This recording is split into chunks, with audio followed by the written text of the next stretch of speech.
அனைவருக்கும் வணக்கம்.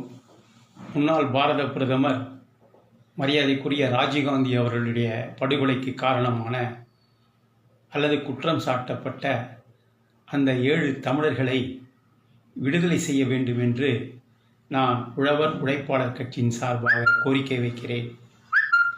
ஏறத்தாழ 30 ஆண்டுகள் சிறையிலே வாடி வதங்கி போனார்கள். அவர்களுடைய இளமை பாழ்பட்டு போனது. அவர்கள் குடும்ப வாழ்க்கை சிதைந்து போனது.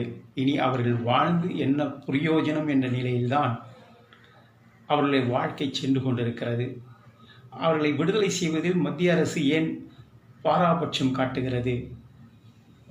மாநில அரசுகள் கூட துணிந்து ஏன் அவர்களை விடுதலை செய்வதிலே தயக்கம் காட்டுகின்றன என்பது இதுவரையில் தெரியவில்லை. இதற்கு யார் தடை விதிக்கிறார்கள், யார் தடையாக இருக்கிறார்கள் என்பதும் புரியவில்லை. 30 ஆண்டுகள் என்பது மிகப்பெரிய கொடுமை.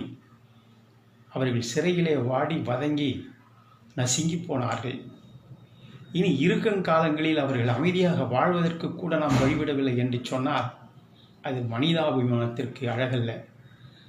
ஆகவே மத்திய மாநில அரசுகள் இணைந்து உடனடியாக அந்த 7 பேரை விடுதலை செய்ய வேண்டும் என்று நான் கோரிக்கையை முன்வைக்கிறேன். அது மட்டுமல்ல, அவர்களுடைய சாதாரண ஒரு கொலை குற்றம் சாட்டப்பட்டு சிறையில் அடைக்கப்பட்டு இருப்பவர்களுக்கு ஆயுள் தண்டனை என்றால் 14 ஆண்டுகள். அந்த 14 ஆண்டுகள் கழிந்த பிறகு விடுதலை செய்யப்பட்டு விடுகிறார்கள்.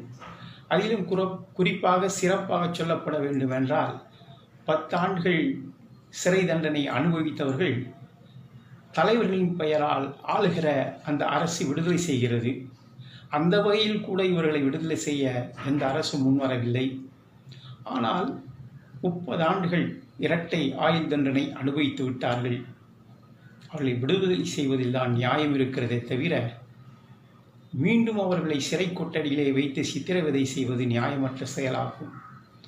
ஆகவே இன்றைய தமிழக அரசு இதில் தீவிரம் காட்டி மத்திய அரசை தன் கட்டுப்பாட்டுக்கு கொண்டு வந்து அந்த 7 நபர்களை விடுதலை செய்ய வேண்டும் என்று தாழ்மையுடன் வேண்டி உங்களை கேட்டுக்கொள்கிறேன். 30 ஆண்டுகள் என்பது மிகப்பெரிய கொடுமையான தண்டனை. அந்த தண்டனையிலிருந்து விடுதலை செய்ய வேண்டியது இன்றைய தமிழக அரசின் பொறுப்பாகும். ஆகவே அவர்களை விடுதலை செய்யுங்கள். இதில் எந்தவித தடங்கள் ஏற்பட்டாலும் உடைத்தெறியுங்கள். அவர்கள் வாழ்வு மலர மீண்டும் ஒரு வாழ்வு அமைத்துக்கொள்ள வழிதாருங்கள் என கேட்டு விடைபெறுகிறேன். நன்றி, வணக்கம்.